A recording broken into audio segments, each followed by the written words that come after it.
Qu'est-ce que l'hypnose n'est pas selon toi? Ce que l'hypnose n'est pas, selon moi, c'est une prise de pouvoir sur l'autre.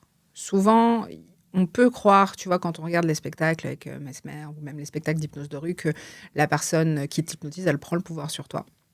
La vérité, c'est que 95% de nos comportements sont inconscients. Donc, ils sont pilotés par l'inconscient. Respirer, faire battre le cœur, avoir faim, déclencher des douleurs et tout. Tout ça, c'est inconscient. Donc, quand on hypnotise quelqu'un, donc quand quelqu'un est en état d'hypnose, d'ailleurs, je dirais peut-être même pas qu'on hypnotise quelqu'un. On aide la personne à aller en état d'hypnose, parce que tout le monde sait y aller, en fait. Et on le fait, nous, plusieurs fois par jour, tous.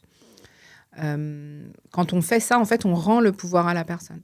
Donc, c'est pas une prise de pouvoir du thérapeute ou de l'hypnotiseur sur le client, mais c'est plutôt, pour moi, l'inverse.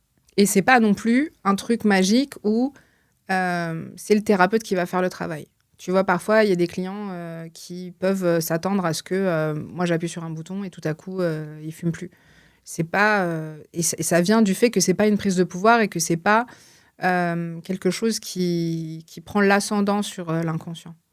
Souvent, quand il y a un comportement qui est dérangeant, je te dis par exemple, ne pas prendre la parole en public, se faire toute petite, se cacher, etc. Souvent, il y a une utilité, c'est-à-dire que l'inconscient, il estime que ça sert à quelque chose. Bon, spoiler, c'est toujours pour se protéger, parce qu'à un moment donné, on a été en danger, probablement quand on s'est trop montré, ou quand on a été trop nous-mêmes, quand on a parlé trop fort, ou peu importe.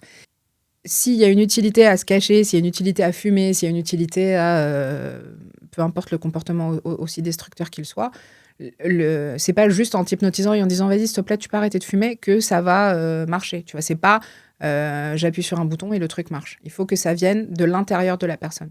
C'est pour ça que c'est pas une prise de pouvoir, tu vois. Et qu'est-ce que tu réponds aux personnes qui disent moi j'ai essayé l'hypnose avec 3 hypnos différents et ça a jamais marché? J'ai l'impression que quand ils me disent ça, ils me demandent, ils cherchent à se rassurer, tu vois. Est-ce que maintenant ça va marcher? Est-ce que déjà, je leur demande qu'est-ce qui n'a pas marché, si c'est le résultat ou si c'est l'état d'hypnose, parce qu'il y a aussi une très, très grande méconnaissance de l'état d'hypnose. L'état d'hypnose, on sait qu'on est là. Hein. Il y a des fois des gens qui me disent j'ai tout entendu. Encore heureux, parce que tu as tout entendu, parce que je parle à ton inconscient.